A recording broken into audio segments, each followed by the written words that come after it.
Has this ever happened to you?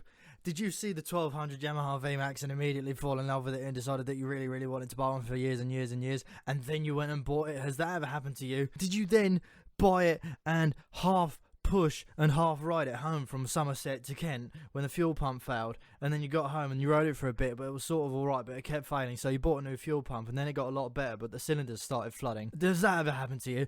And then when you finally get around to having a look at it, you discover that the mixture screws on two of the carbs are so badly seized that you can't turn them. And when you try to turn them, it just destroys the heads of the mixture screws. Has that ever happened to you? And then you try and do something about it, but they're really tiny and they're inside these tiny little holes and you can't get to them and you can't do anything other than buy a new set of carburettors.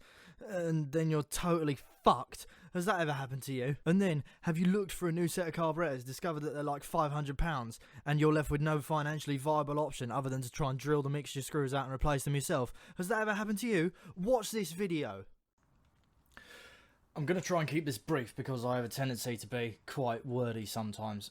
My theory is that the mixture screws on the right-hand carburettors on the VMax are more prone to this than the left-hand side, because when the bike spends extended periods of time on the side stand, left side down, right side up, gravity will make it so that you get puddles of water in the bottoms of those tubes. So, when left on the side stand with no protective caps installed, you can have water enter but not drain out. This gives the water all the time it needs to cause that lovely, dreaded, chemical, electrolytical, magical phenomenon that causes the screws to seize in place. With this mod, I've tried to remove both the cause and the symptom. So, break away the offending piece of the casing that stops water from escaping from the front of the air screws, and also drill out and replace the air screws. I tried easy outs, it wasn't having it. So here you can clearly see the difference between the unmodified carburetor and the modified one.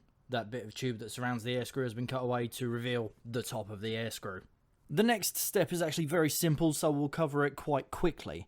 All you have to do is get good at using FreeCAD and buy a 3D printer, then design and print 6 or 7 iterations of a jig that bolts to the bottom of a pair of carbs in place of the float bowls, and another jig that screws to the top of the carbs to act as a drill guide in order to keep the drill bit squared and centered. The drill press itself was a bit squiffy, so I did what I could with a thick lump of wood and some washers to get it all lined up, and then bit the bullet and got to drilling. At this point I'd already cut the tubes away from the carbs, which gave me, and you, a great view of how the drilling was going. Obviously, whenever you're working on something like this and it's got swarf in it, it's important to blow in it to clear it out frequently. There you go. Don't be afraid to do it again. Good lad. Always make sure you're using the right tool for the right job when winkling out bits of broken mixture screw. Yeah, there's a broken bit of foil. Lovely. After spending the best part of 20 minutes trying to winkle out a bolt with a hole in the middle of it, you eventually remember that there is an old trick that your dad taught you one day about how to get this done properly, better, easier, whatever. Let's just get the angle grinder out.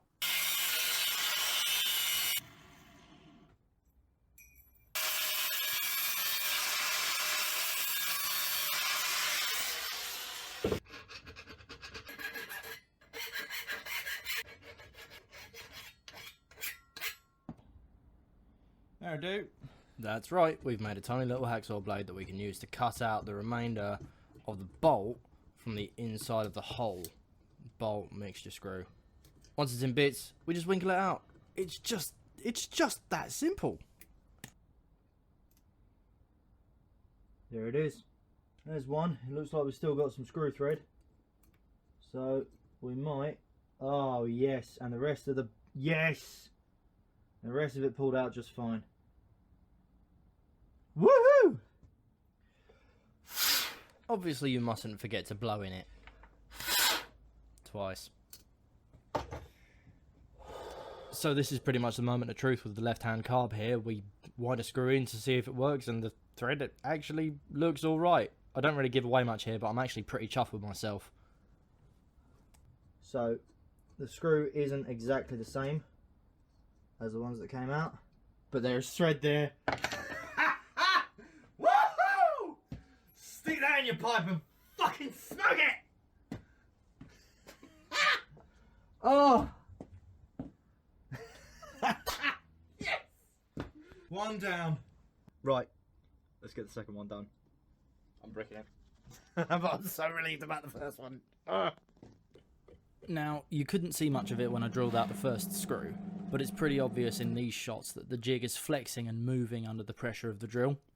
I think the main culprit is the fact that I haven't taken the time to fix this improvised plywood deck down to the bench below the drill. On a job like this, any movement in the workpiece can compromise the end result. With the benefit of hindsight, I should have taken the time to try and make sure that the base below my jig was absolutely rock solid, rather than just try and hold this lot in place with my one free hand. Thankfully, it didn't bite us this time around, and we were successful in extracting the other mixture screw. The thing is loose. Yes, it is. Beautiful. Get some chopsticks down in there, or do we take our newly designed hooky thing that I've lost? There it is. Yeah, we fucking do. Yeah, buddy. Whoa. Woo! It's knackered. Don't forget to blow on it.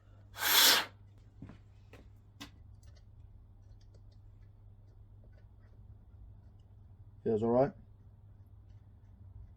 Feels alright. Feels good. Let's wind that right down. See again if I can feel it sticking out there. Old air screws out, new air screws in. That is how you do it. Yeah, baby! Get in. Oh. Here's a picture of the two extracted mixture screws. I don't think I did too badly in the end. At this point, all that was really left to do was tidy up the hacksaw cuts as best I could. I'm still undecided as to whether or not it actually looks better now than it did. Reassemble the carbs, and see if I could run the bike. The carbs came out once again for a reason unrelated to the air screws, but on second asking, I stuck the carbs back on, synced them up, and this was the result.